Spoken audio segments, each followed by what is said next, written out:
Hello everyone. Today we will talk about how to fix the app of Focus 2. We will go to settings, then we click on apps.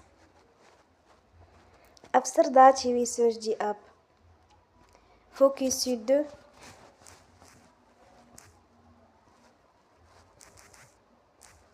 And we click.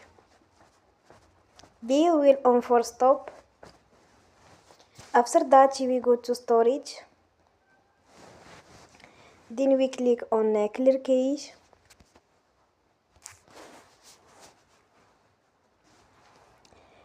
In the end, turn off your phone and you will restart your phone again. Don't forget to support us by like and subscribe. See you next time and thank you for watching.